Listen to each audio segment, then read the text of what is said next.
中秋节就快要到了，所以我们这个星期就来做看冰皮月饼来吃吃看吧。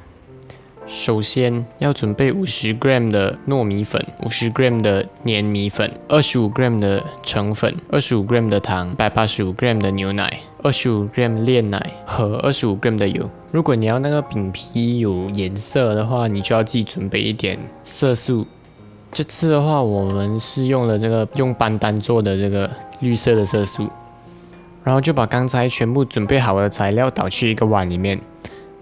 除了那个油不要加下去，那个最后再加。你们看到最后就知道了的。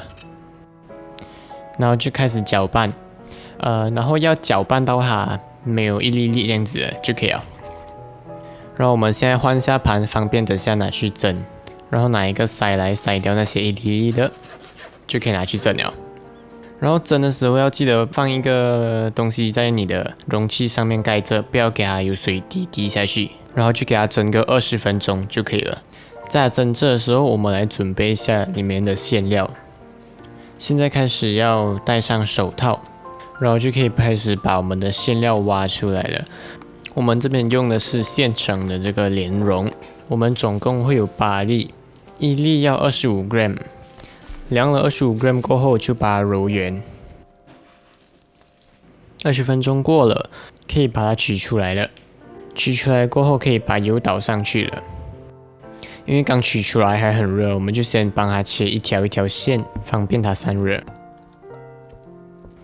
摸下去不热的时候，就可以开始揉它了。当你揉到看不到油的时候，那个面团就准备好了。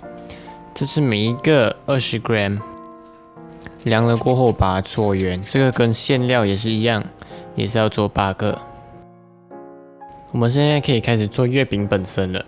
先用手掌把它压扁，然后就可以把馅料放在上面，用那个饼皮来开始包它，然后最后慢慢把它挤上去，上面把它收起来，然后就把它放上去，给它沾一沾糯米粉，然后擦掉多余的那些粉。然后这个糯米粉是要事先炒过的，用小火炒个3到5分钟，这样就够了。分量也不用很多，大概1个汤匙就够了。我们用的模具是50g 的。沾完粉过后，把它放在烤盘纸上，封口朝上，可以开始压它了。压的时候不用太大力，也不用压太久，轻轻的压一压就可以把它推出来了。做完的时候还不可以吃，要先把它放进冰箱1到2个小时过后才可以吃。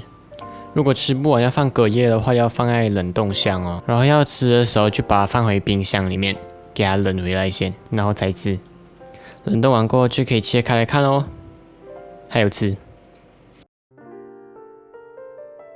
那这一集就到这边结束了，感谢大家的收看，我们下集再见，拜拜。